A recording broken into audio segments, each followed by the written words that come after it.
दोस्तों, भारत और पाकिस्तान के बीच इस समय तनाव चरम सीमा पर पहुंच गया है। कश्मीर में हुए आतंकी हमले के बाद जहां भारत ने पाकिस्तान के साथ इंडस वाटर ट्रीटी को सस्पेंड करते हुए पाकिस्तान का पानी रोकने के संकेत दे दिए हैं और सभी पाकिस्तानी नेशनल्स को भारत से बाहर जाने का आदेश दे दिया है। इसके साथ ही इंडियन पीएम नरेंद्र मोदी ने इस हमले के आतंकियों और उनके मास्टरमाइंड्स को पूरी दुनिया में कहीं से भी ढूंढकर सजा देने की कसम खाई है। और इस समय भारत के अंदर जिस लेवल का आक्रोश है, इसे देखते हुए ये स्पष्ट तौर पर समझा जा सकता है कि फिलहाल इंडिया पाकिस्तान द्वारा दी जाने वाली परमाणु हमले की धमकियों से भी पीछे हटने वाला नहीं है। तो वहीं पाकिस्तान की तरफ से भी लगातार भारत को जंग में भारी नुकसान उठाने की धमकियां दी जा रही हैं। हाल ही में पाकिस्तानी डिफेंस मिनिस्टर ख्वाजा चीफ ने एक इंटरव्यू के दौरान ये कहा है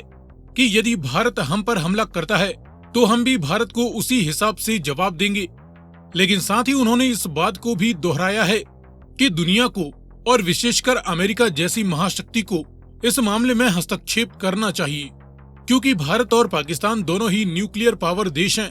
और इन दोनों ही देशों के बीच जंग का होना पूरी दुनिया के लिए खतरनाक साबित हो सकता है। हालांकि अमेरिका की तरफ से जब इस बारे में पूछा गया तो अमेरिकन विदेश मंत्रालय ने स्पष्ट तौर पर यह कह दिया है कि इस मामले में हम पूरी तरह से भारत के साथ खड़े हैं और इस हमले के दोषियों को कड़ी से कड़ी सजा देने की भारत की पहल का हम समर्थन करते हैं।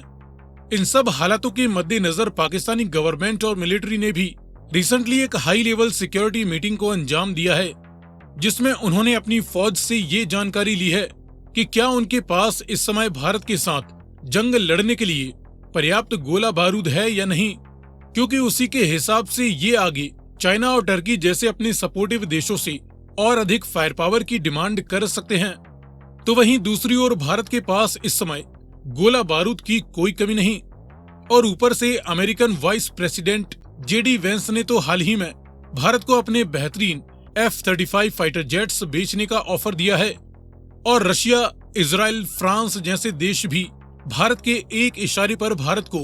हर संभव मदद देने को तैयार बैठे हैं। फिलहाल दोनों ही देशों ने अपनी अपनी फौज को अपने हथियारों की टेस्टिंग करते हुए जंग की तैयारियों को शुरू करने का आदेश दे डाला है। वैसे इस बारे में आपको क्या लगता है,